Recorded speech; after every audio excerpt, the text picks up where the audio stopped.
It's your turn, honey. It's my turn.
Hi, I'm Ed Asner, and I know what it means to be an expectant father.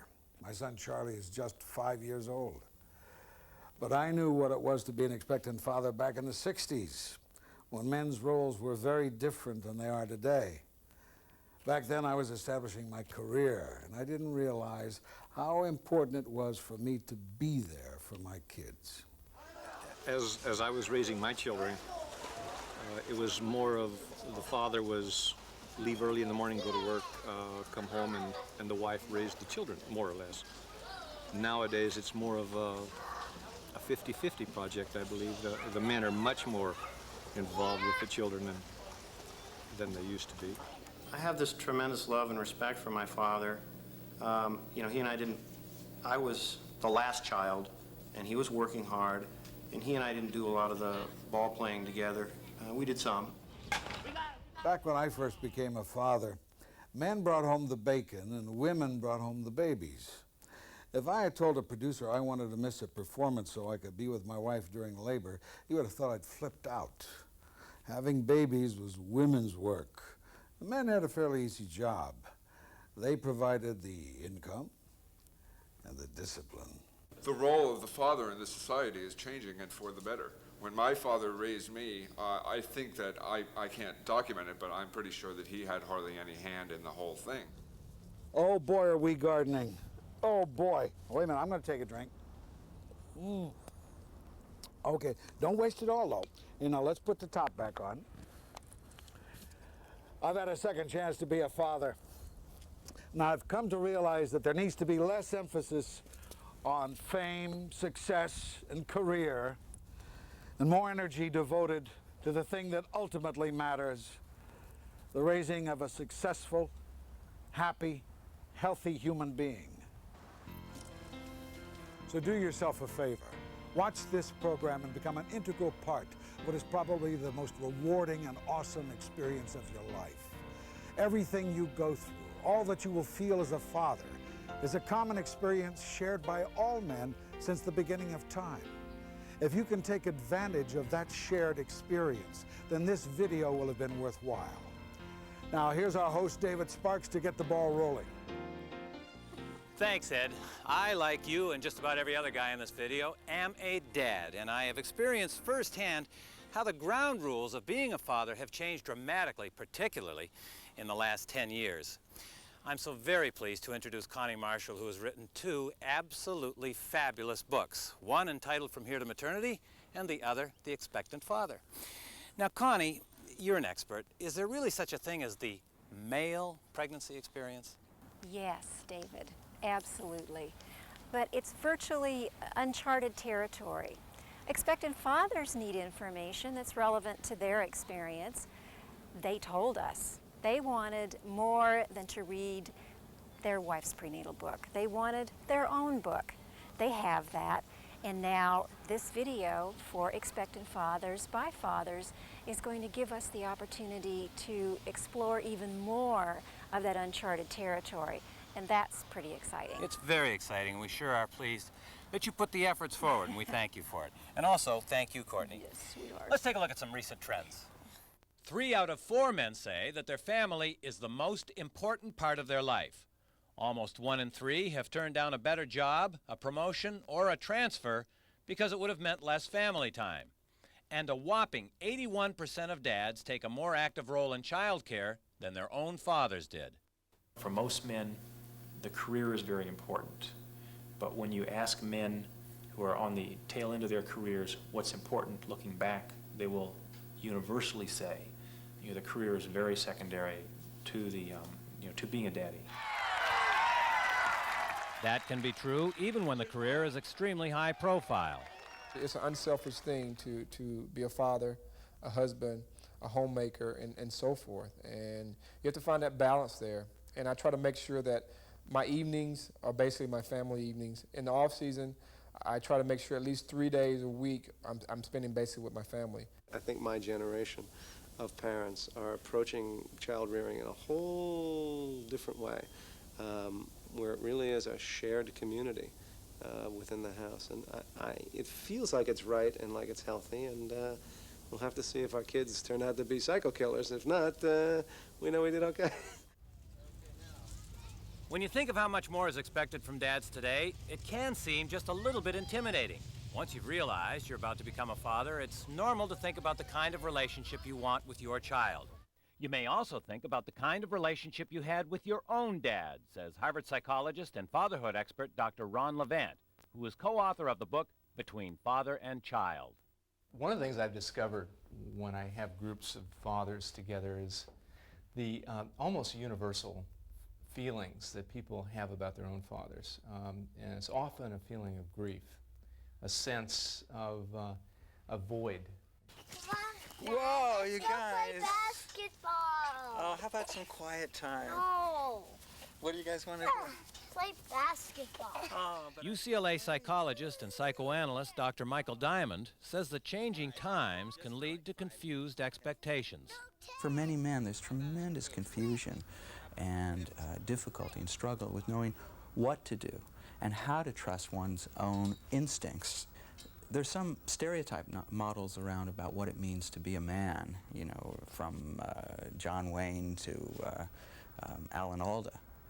But if you notice, if you look at these models and these stereotypes, they're really not involved in fathering these men. They're involved in activities operating on the world, but not in the home. So again, there's that sort of absent father image inside that men can't call upon to kind of trust and rely on. Fatherhood, it simply wasn't and hasn't been regarded as terribly important until now. You ready? 1, 2, 3. My own father never showed the emotions toward me, never told me he loved me or kissed me. And I say those things, and if he were listening, he'd probably say, yes, I did, but no, he didn't. Jim Hirschberg is a housing and construction contractor. He's also a new father. He typifies the new generation of dads who are rewriting the historical approach to fatherhood. Jim's own dad was from the old school, but he knows that the expectations and challenges for today's dads are much greater. I'm going to try to make that up with my sons. I want them to know that their father, loves them all the time, and I'm always there for them. And not have to let them surmise it. I want to come right out and tell them.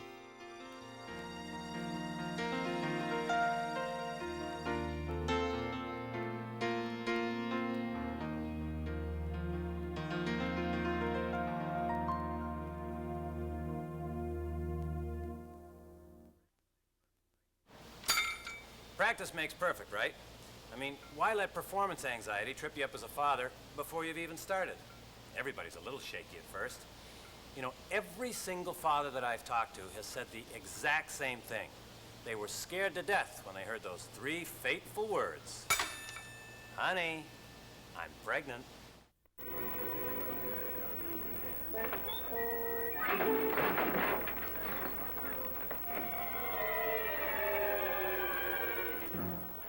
All right, listen up. Actor and father of two, A. Martinez, is going to cue us in on a few things.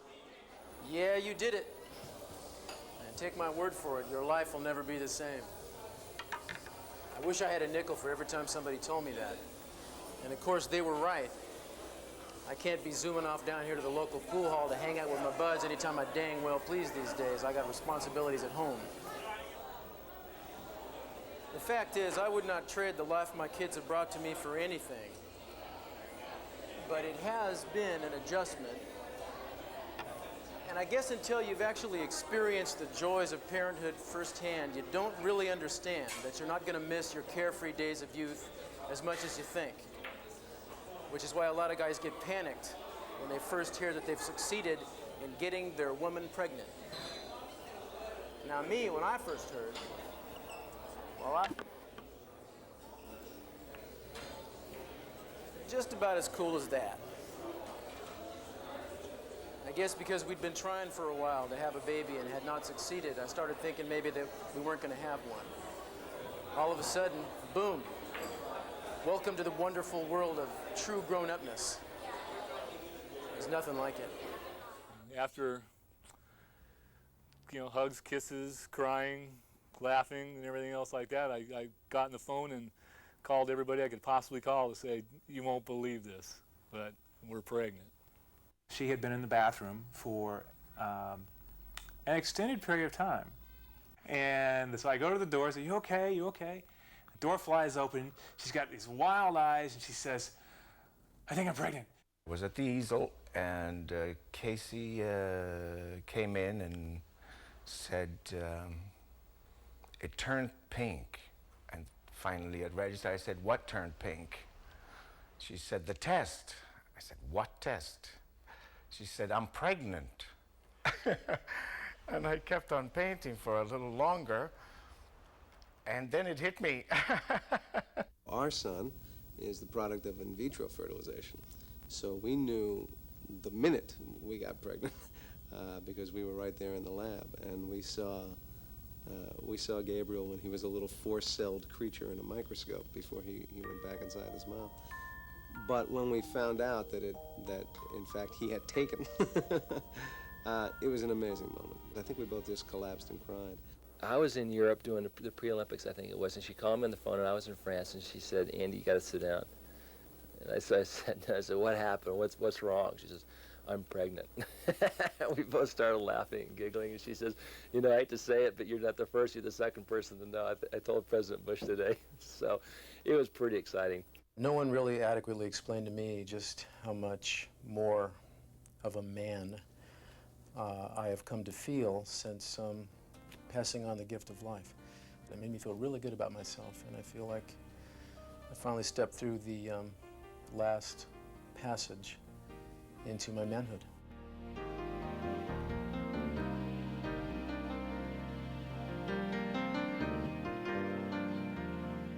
It's a tremendous moment in a man's life, usually a moment where a man feels very proud, where a sense of his masculinity is confirmed in a way that no other confirmation can ever take place. Men traditionally give out cigars as a sign to others of what they're so proud of. But one of the sort of the hidden features of all of this is that at some level, when this act has been consummated and the child is inside, the man's life is never going to be the same again. And I suspect at some level most men know this and feel this. Keep your left elbow straight as you toss. I think the feelings of that I had in my mind, going around in my mind when I first understood that could be a possibility that I was going to be a father was disbelief. Tennis pro and perennial bachelor Dennis Killalea doubted that he would ever settle down. But in short order, he met his wife Jean, and she became pregnant. On October 10th, 1991, his son was born, and the disbelief ended forever. The first time I looked in Christian's eyes, obviously just seconds after he was born, you know, and it's hard to even say it. I think every father's dream is to give his son what his father couldn't give him. I'm sure my dad did it for me and his dad for him, and so that's what I thought right away. I'm just going to really give this child a chance to become whatever he wants to become. Boom! There you go. Becoming a father, and this is of course the case for every expectant father, means leaving the past in some very central way. A man will no longer be just a son himself of a father or mother. Now, this man is becoming a father himself. He's entering into a new generation.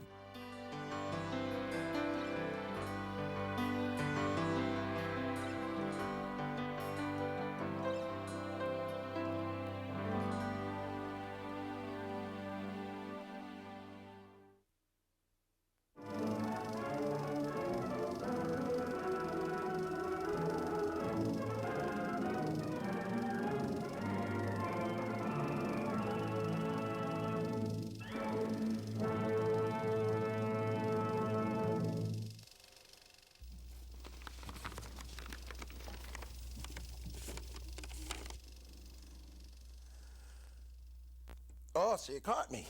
Well, don't feel surprised or feel guilty if you find yourself wanting to spend time any place but at home with your wife. It's pretty common for an expectant father to feel a little bit overwhelmed and want to spend time by himself sorting things out. I'm Michael Pritchard, comedian and father. Well, it's a funny thing about becoming a father because you always say to yourself, I want to be a dad, I want to be a dad. And then your wife says, you're going to be a dad. And you get real scared and real afraid. And I tell everybody that fear is the little dark room where negatives are developed. What happens is you get so obsessed with it all and you get really afraid. And I mean, when I first found out, I was sweating like Dom DeLuise at a Jenny Craig confession seminar. And I knew I had to get some time away because being a dad is the ultimate sign of believing in the future. So I went up to a high mountain and watched the sunset just to think about it all. Men in general, when they're dealing with a very powerful emotional thing, because of their inability to decipher their own emotions, feel a need to distance themselves from the event, to kind of get away. This is a very typical male way of coping. Filippo Quaretti is a professional artist whose work often reflects the solitude of the sea. I suddenly had this urge to do something. And I thought, how can I get away for a while? So I packed up the car and drove. And tell you the truth, I stayed 3 days in a hotel room overlooking the rock and went out for lunch and went out for dinner. Read books, that's it, that's all I did. And I'm not sure why I needed to go, but I knew it was very relaxing when I came back. The fact that I had gone was very important. It was more important that I had gone than the actual being there. Many men, and it's something that's gone on for the ages, have gone off on their own vision quests, you might say, to try to understand something that feels at some point in time too overwhelming to grasp. By and large, what men wind up doing is achieving a state of acceptance, of readiness, of saying, okay, I can now deal with this situation. I became a worrier overnight. Everything that could go wrong, I had to dwell on, incessantly. What could go wrong? What should I be prepared for? I did very little thinking about what color should we paint his room, or what will he grow up to be. My concerns were, how's he going to get past the amnio, and is he okay in there? Is he brain damaged? Does he have 10 toes and 10 fingers? Is my wife going to get hit by a car crossing the street? I mean, these were my sort of insane things that apparently are not all that uncommon. Most of us would like to plead temporary insanity at this stage. Expectant fathers commonly think about what can go wrong rather than how right everything can be. Among the concerns are the coming loss of freedom, an overwhelming sense of responsibility, measuring up as a father and provider, maintaining a strong marriage, and oh yeah, still getting a little sex once in a while. Many couples have questions about their sexuality during pregnancy, and for the healthy mother who has no complications, there is no reason why she cannot continue an active sexual life with her spouse. We found ourselves having to be a little more creative as she got deeper into the pregnancy to be able to make sure she was comfortable and stuff like that. And sort of meant we had to start theorizing about various positions that we might try out that we hadn't maybe gotten around to before, which was kind of fun. I didn't mind that. I thought we'd gotten around to everything, but we hadn't really gotten around to everything after all.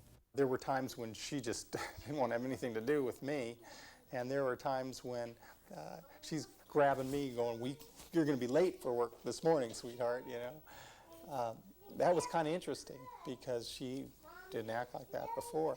Sex is really a barometer of the relationship between two people, and you see endless variations in sort of how people play out their sexual relationship, and it's usually a reflection of their emotional relationship. And during pregnancy, anything can happen. But all of these things, I think, can best be handled by communication. I think as long as couples realize that just about anything that can happen will happen, and be prepared to talk about it, I think they'll be better off in the long run.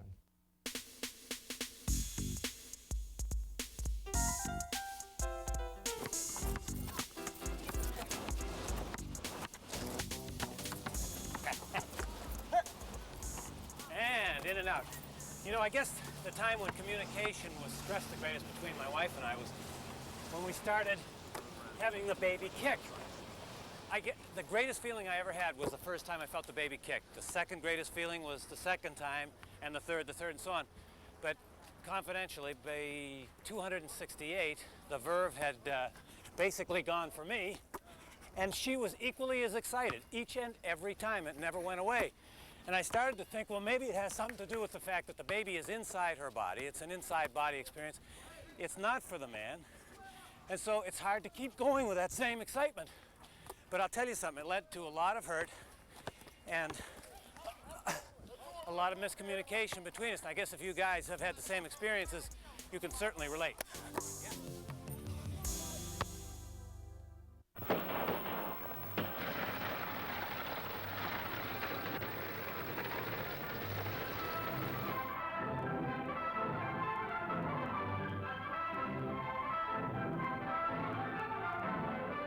Andy Mill is one of America's best-known downhill skiers, but today he's leaping head-on into another challenge, fatherhood.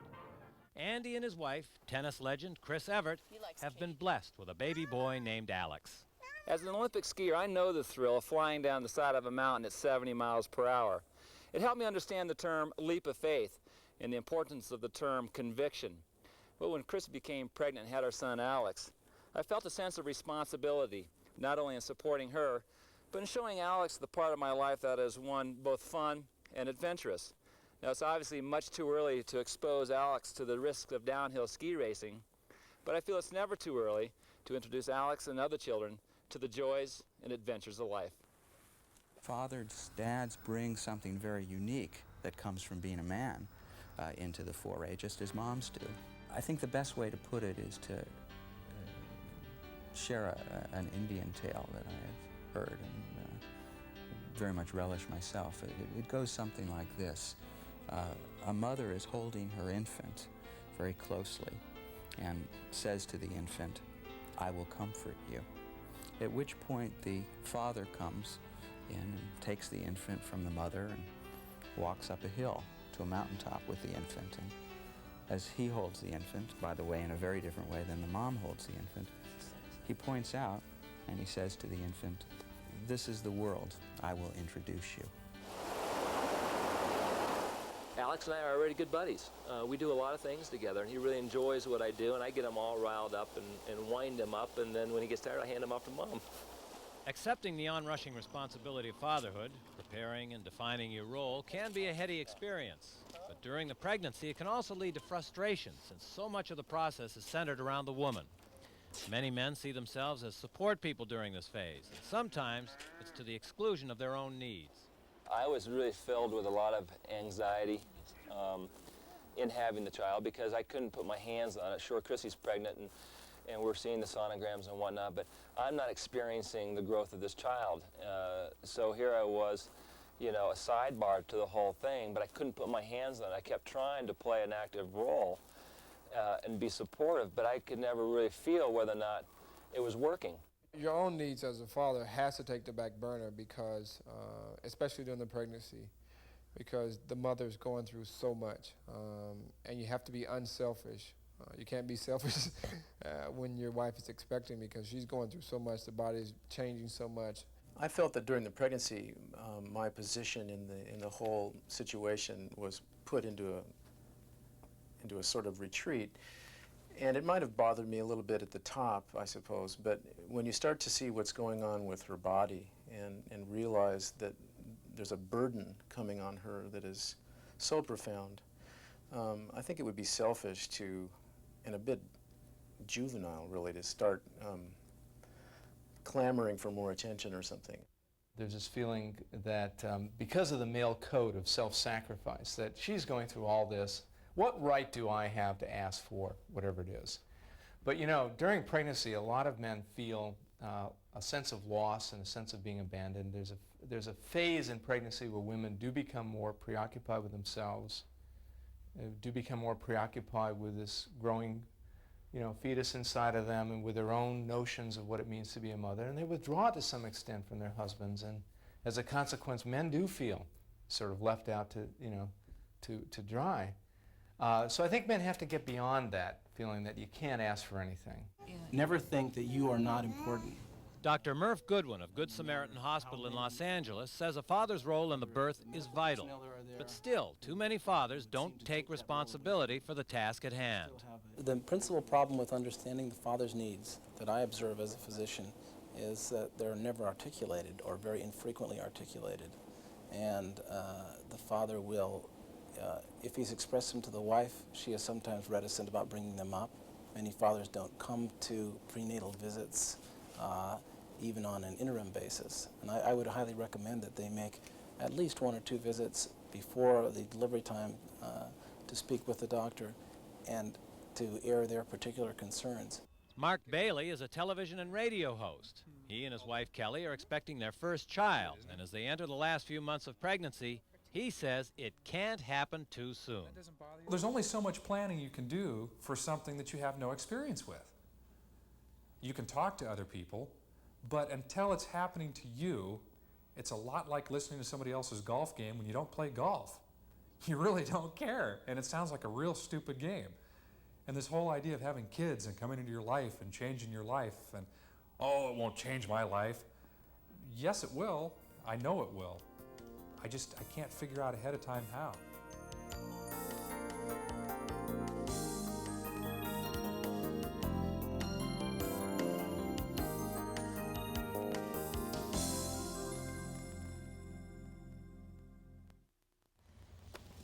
You know, we hear over and over again that fathers aren't taking the time to do their child care homework before the baby's born. They wait for their wives to tell them about things like development stages and nurturing techniques. Come on, guys, get with it. There are a number of excellent books like these. The Expectant Father, From Here to Maternity, that will keep you on an equal footing with your wife when it comes to basic baby care. It's very important that men realize that pregnancy is not just the purview of women. Men are pregnant too. The culture is basically saying to the man, be involved in the birth process. Come to the Lamaze classes, be active. Come to the labor and delivery room, be active. A real man does that. On the other hand, the culture is saying, but don't have any feelings about it, don't have any needs. You're not the important one. Your wife is the important one. In Southern California, this group of expectant fathers is trying to change all that by openly discussing their feelings and fears and sharing with new fathers tips about baby care. It's called Booty Camp, and Greg Bishop is the director. If men understand what's going on in this whole process and see the opportunity for them and understand what their role can be, they will jump in, and they do. One of the places where the modern, proactive attitude towards fathering is on display is at the Lamaze class. These are men who are intent on becoming their wife's soul partner during the difficult birthing stage. It's also a great place to get a first-hand look at the conflicts and miscommunications which occur at this very emotional time. And now, it's time to play Pregnant Pause. The Lamaze class is also a perfect place for us to conduct a little experiment. And with all the talk about exclusion and miscommunication, we wanted to find out just how many of their feelings these expectant parents were sharing. When the ladies left the room, we asked all of the fathers if they would answer some very basic personal questions. These three brave men were the only volunteers. They wrote their answers to 4 separate questions on blank cards. When their wives returned, we asked the ladies to guess how their mates had responded. Your mate was asked this question. My participation so far in the birthing process has been blank. Very involved and wonderful. Very involved and wonderful. Cirrus, you're on the spot right now. Let's open the card up. Very involved, no and wonderful. And now to Tracy. When Wood was asked about his participation in the birthing process, he wrote in total candor. Nervous, excited, scared, etc., etc. I don't even know. So he answered along the emotional continuum. Nervous, excited, questioning. Hold up that card. Enlightening. It's very zen of you. Next question. Mary Kay, this is Tom answering. My biggest concern about being a father is blank.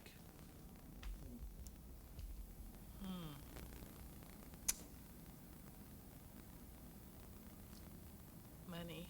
That's the only thing I can think of. Money. Financial, yeah.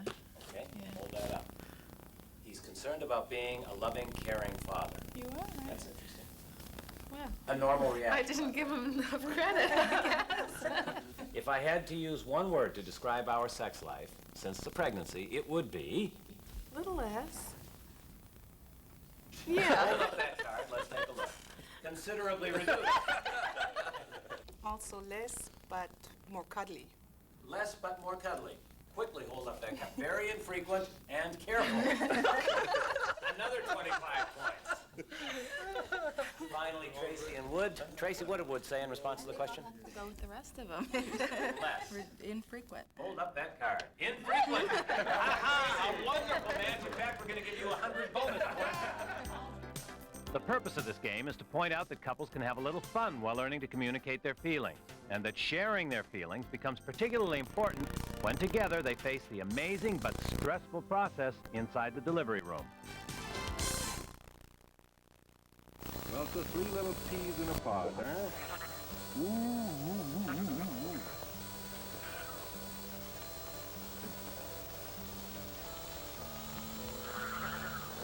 Mike, how does it feel to be a father?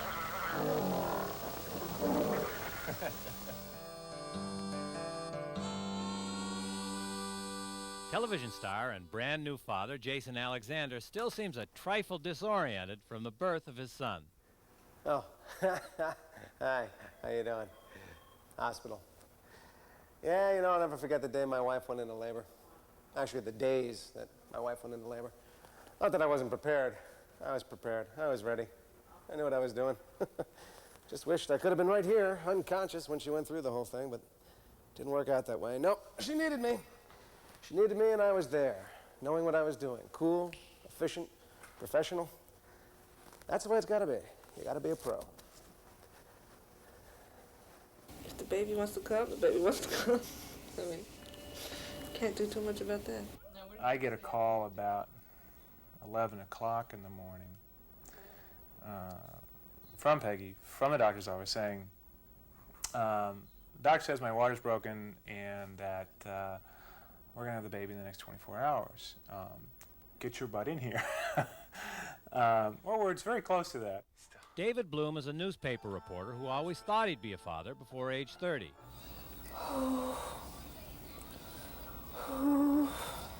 I spent a lot of time just being real focused on her. I mean, I was a coach, and she was, again, an athlete, and the coach was trying to help her through a very grueling physical challenge.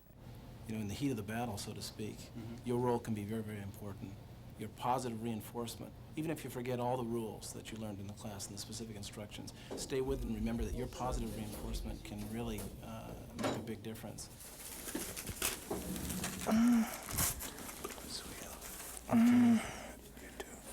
Going through the process, there are decisions to make, and you're making them in a cloud. Do you want, when you get to the point, if there is a painkiller involved, do you want a painkiller? Well, initially we had said no, we don't want a painkiller, but now it's 12 hours in, and the woman's exhausted, and she's so tight that dilation is not starting to happen. And, all of a sudden, a painkiller doesn't sound like such a bad thing. But you have to be able to make these decisions, and you're making a decision that's it for the lifetime. What was your pregnancy like? We had an epidural. And then, and then you get into this sort of surreal waiting period, especially if your wife is on some sort of painkiller so that she's not experiencing the contractions physically like that. You sit there and you watch this monitor go, well, her contractions are at 211, and at 40 she was screaming before. So 211, well, she's sitting there playing cards. How bad can this be? It's very strange. Pain control has a bad reputation that's undeserved, says complicated pregnancy expert Dr. Thomas Garidi. I don't think it's a particular sign warranting a merit ribbon if somebody goes through labor without an anesthetic. If it's the best thing for them and works for them, great. But it shouldn't be like a contest over who can get through labor with at least pain relief. I love you. Just stay with me and don't leave. I think the most important role that the father can play in labor comes about at the time that is commonly called transition, when the mother experiences oftentimes a sense of losing control. And it is, I think, crucial at that point that the coach, who optimally is the father, steps in and provides that positive support. I still think that what should happen is the father should go down to Kelsey's bar with his buddies, smoke cigars, watch a little TV, maybe shoot a little pool, get just a little on the tipsy side, the phone rings, it's a boy. And you pass out the cigars, and then maybe you go see the wife a couple days later in the hospital and see your child for the first time. Because I am scared of the trauma. You're getting really close. Is it almost over? You're getting close. The tradition in the 60s when I had my first children was that I waited in the waiting room, and I thought I was being wonderful and helpful to my wife by taking her to the hospital and stroking her, helping her up the steps. When my last child was born 5 years ago, I was there for the birth of that baby and assisted his mother in bringing him out, and it was one of the greatest experiences of my life. I will never forget it, and though I love all my children and with a passion, this child really has an edge on his half-siblings by the fact that I was there at commencement, and I strongly urge it because there's nothing more wondrous and wonderful than birthing babies. Oh, honey. It's okay. It's okay. Help me. Blow, blow, blow, blow, blow, blow, blow, blow, blow. Honey, I need to push the baby out. It's not Can time. I push the baby Focus out? on me, honey. Focus, focus, focus. The only thing that I remember that I wasn't so concerned about Alex, but I kept holding Chrissy's hand during the cesarean and looking at her, and I kept thinking to myself, this is a normal procedure. They do it every day, but God, please just don't let her die. When my first son was born, I was overwhelmed, and the first thing I did is I went and called my mother. And I go, Mom, I didn't know that that's how babies were born. And I hear my mother go, well, it's about time you figured that out. Where'd you think he came from, a stork? Okay, here comes another one. Okay. Pushing. 1, 2, 3, 4, 5. When my son was born, I just sobbed. I cried, and it was an emotional experience I'd never been through. it's hard to describe the feelings. I surprised myself. The total loss of memory of the negative parts of the experience is an amazing process. You have to be the most insensitive person in the world not to be amazed by the whole process. God, you guys, you did it! Yeah, you did it! Oh, man! You want a big basin like this? Is that all we got for? Yeah, because the, After all the preparation, all the classes, all the years of thinking about it, all the people you talk to, all the advice you get, there's just no way to be ready for the sense of deliverance. It's like, you know, you did it. You gave life. And it changes your world forever. That's right. Gee, pretty little cut, ain't it, Jim? It sure is. Yeah. Looks just like me. It wasn't until maybe 6 hours later, after childbirth, or the cesarean, when Alex woke up with this little cry, and I'm sleeping in a cot, Chrissy's in bed, the child is right next to Chrissy, and he wakes up hungry with this little cry. That's when it hit me like, oh my God, I'm a father, man. It's here.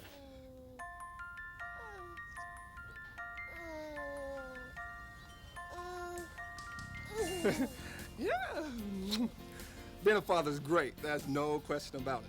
Veteran NFL wide receiver Willie Gault wears a Super Bowl ring on his finger, but he says nothing compares to the thrill of raising his two children, even if it does remind him sometimes of training camp. When they told me the best way to learn basic child care was just to jump in and get your feet wet, I didn't know they meant literally. Okay, here you go. A baby is one of the few really complicated pieces of equipment that comes without an owner's manual. You know, you get a VCR, you got 30 pages to read, you probably still can't run the VCR, that's okay.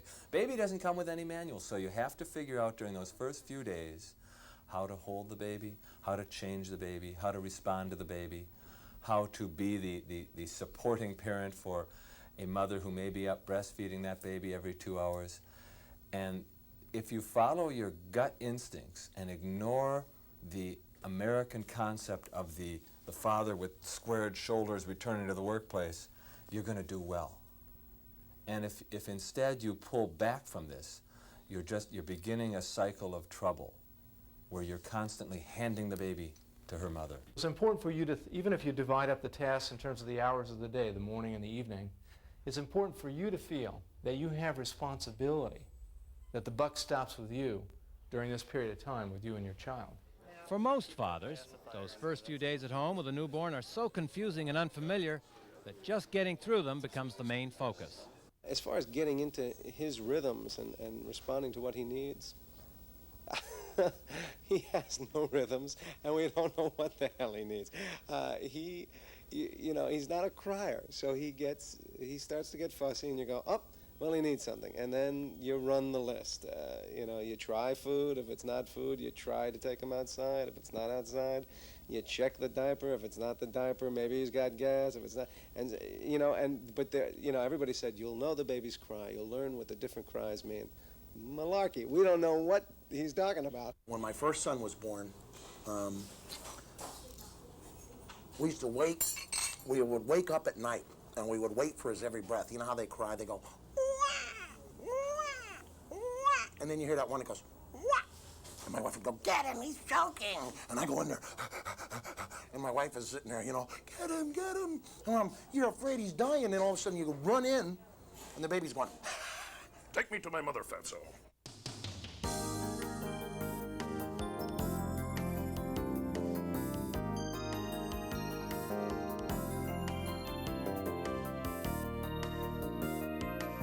I've learned as I've gone along from paying attention to my kids. There's so much energy to be gained from absorbing their enthusiasm. And again, it's a cliche, but it's so true, getting to watch young, unjaded eyes experience things that you've come to take for granted is just miraculous. And it really does give you what you need to do the job. You know, I had the fortune of being on both of my children's birth. You know, it's like carrying a football almost. Okay, here you go. It's your bottle? Yes, it's okay. You know, once you get home with your wife, there's a lot of confusion. There's exhaustion. Right, Gabriel? There's so much that you know nothing about. It's confusing. But it takes a little time, but you can get better as it goes on. Right, Gabriel? So much so that I change a mean diaper. Just look. Nana. Oh, I can find it right here. Let's go, Gabriel. Yes. Yes. There you go. Record time. All ready to go, huh? You never realize how much your life is going to change until you have a baby at home with you. One of the things a father can do to learn about his child is to go to the regular pediatrician visits. I will tell you this, that until about 4 months ago, my now 22-month-old child gave me not one through-the-night experience and I was the one who got up the entire time, but every single night for the entire almost year and a half. You know what my husband said last Worry night? about it. It's normal. Yeah, what did he say? He said, in the morning, he said, Haley, remind your mom to wake me up tomorrow night because I change your diaper better than she does. He wants to wake up for the 5 o'clock wake Yeah, up. but that's nice, boy. Dr. Jay Gordon says he likes to spend extra time with the fathers, if they show up, that is. I see many fathers preparing themselves by reading a couple chapters in a couple books, but I see an awful lot of fathers who are very unprepared, who suddenly have a baby and just don't even know how to hold it. You know, there are some parenting books that start off with that chapter. This is how you hold a baby. It's that quality of involvement that you have in parenting your child that helps you grow as a person. It helps you become kind of the father that you really wanted for yourself. Step in and out, ready? That's it. Good. Insurance agent Bob DeMeo knows what it means to be an involved father. His son Anthony showed early promise as a baseball player, and Bob now plans his work schedule around the Little League games. We just have one chance with these kids, and if we're not a positive role model and not around there for them, then we're going to regret it later on. When the child is 3 or 4 years of age and is able to play ball, I see these guys who try to jump in at that age, but you know, they're Johnnies come lately, because the real bonding, there's a lot of parenting that just involves putting in time. It's not terribly rewarding to just walk up and down the hallway with a child who needs you at 3 a.m. It may not be terribly rewarding at that moment, but you have to put that time in. You have to form a bond, not just with your child, but with your wife as a partner in this.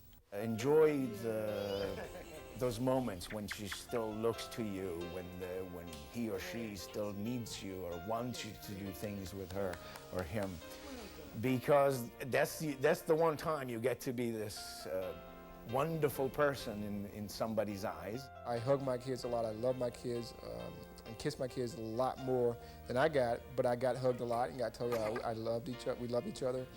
And I tried to make sure that is carried on for my kids, to understand that we have that love for each other, and the respect, the mutual respect, and also the confidence.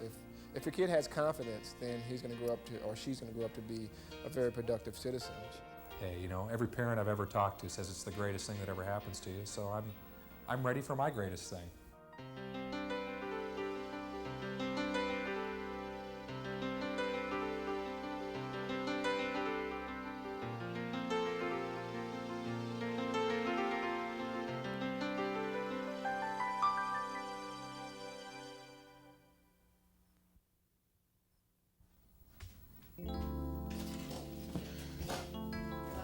Took me an hour, but I finally got her down. I read her favorite story 3 times. Seems pretty quiet in there. I thought she was down. Maybe she'll be quiet in a second. Oh, do you think it's safe enough to try something dangerous? Do you think we still remember how? Let's see.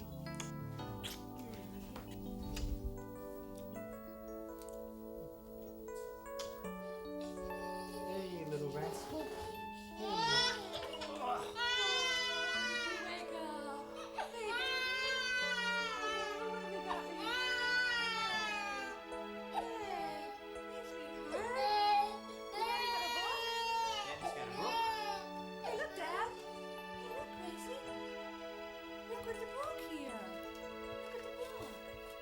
Okay, Rascal.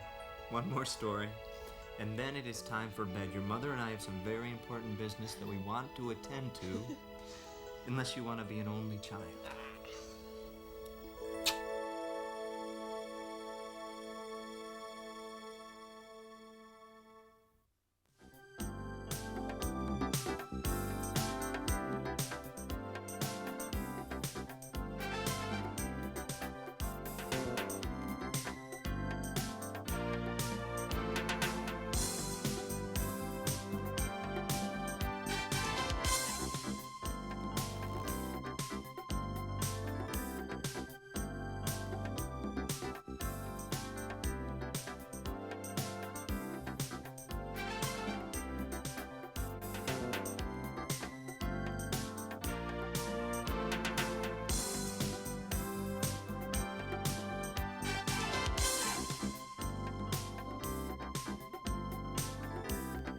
You know, I still can't believe we all start out in the world like this. I mean, I never totally bought the stork scenario, but this is ridiculous. My mom, never met her, but she did this for me. My wife did this for our kid. I did this, well, I didn't actually do this, you know, this part of it. I participated, but not like this. But any way you look at it, it's still pretty much a miracle, don't you think? Exactly, I know. I understand. Yeah, I know. Well, yeah, but we all start this way. That's what I'm trying to say. Yeah, I mean, you know, it's not a male-female thing. This is how we all began, in this little thing. You think this is rough? Why do you try driving in L.A.?